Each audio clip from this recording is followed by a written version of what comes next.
Hey, what's up? It is the first episode of Ask Kevin. I'm your host, Monte, and with me is my co-host, Kevin Barry. Hello. What's up, Kev? What's going on? All right, so as we promised in our promo video, each and every week, people are going to be able to mail in, email in, call in, but we have some questions. We actually have a special guest today hiding behind the microphone. Milena, our office manager, is here. Hi. And she is going to be giving out a few questions to Kevin. So, Milena, let's go with the first one. Okay, our first one is, how does playing sports or playing in the NFL help you in real estate? How does sports help me in real estate? Well, like any athlete, like a lot of them have that competitiveness with inside of them, and it's a new challenge for you, and so you're going to do the best you can at real estate or whatever job you choose to do, because that's just that competitive nature. Like, you don't like failing at something, so if you do, you're gonna find out what you need to do to correct that, so you can get the job done the right way. At what point for you, like, because that's a mindset, right? Mm-hmm. So at what point for you in your playing career did it just become almost habitual that you had that nature into you, or were you always just wired that way? I was always wired that way. Yeah? Yeah. even when you're at the grocery store, you're like, I'm gonna beat this person, get in that line or whatever. You just like that competitive nature. You had that competitive nature. Yeah. So, yeah, obviously that translates really well to real estate. I would advise anybody that wants to show a house to not mess with Kevin. But anybody who wants a bodyguard when they go into a house, Kevin's probably your guy. So, Right. Awesome. Cool. Milena, what's the next question? All right, the next one is, after jumping into real estate, what's been the biggest takeaway, and are there any big focuses for you before the end of 2023? Where did that question come from? From Joe Graciani. Oh, Joe Graciani, my guy. All right. So, go, take that away, Kev. So the biggest takeaway. Yeah, what was the questions again?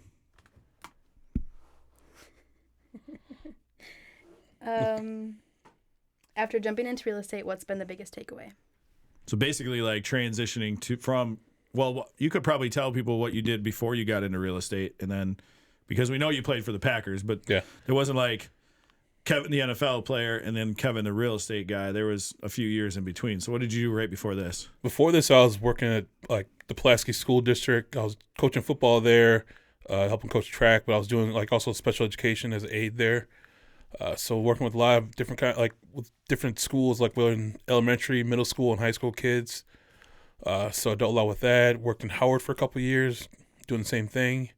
And after that, transitioning, just finding something to do after working in the schools for such a long time.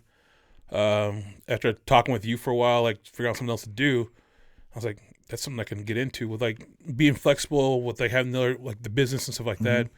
But getting into this was certainly the best option for me to do. Yeah, for sure. So taking all of that in mind, what's that been like, that transition now into real estate? Because you're not like in a school system, you're plugged in, right? Like you're a coach, you're plugged into a system. In a school, it's just called a school system. You're plugged into that system, right? So now you get into real estate, we don't have a ton of systems. There are systems in place here, but not necessarily. So you're basically an entrepreneur. You go from systematic to entrepreneur. What was that transition like?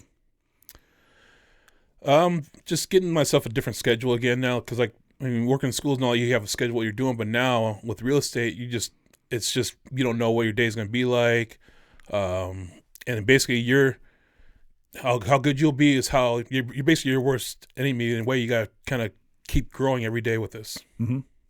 What was the second part of Joe's question? Any big focus before the end of 2023? Oh yeah. Well, any big focus before the end of 2023? We got a month. It's December 1st on the filming of this today.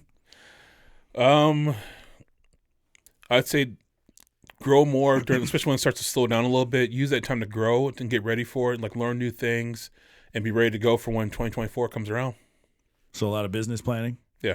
Awesome. Planning, everything. Yeah, for sure. Well, Kevin, that is episode 1 of Ask Kevin. Make sure to get those questions in. He's a storyteller. He loves telling that stuff, like of his playing days and other things. So get those questions in. It can be anything. If he doesn't want to answer it, we aren't going to put it on camera anyway. So send them in. It can be crazy stuff. We don't care. Send in your questions. Kevin, episode 1 of many. First one.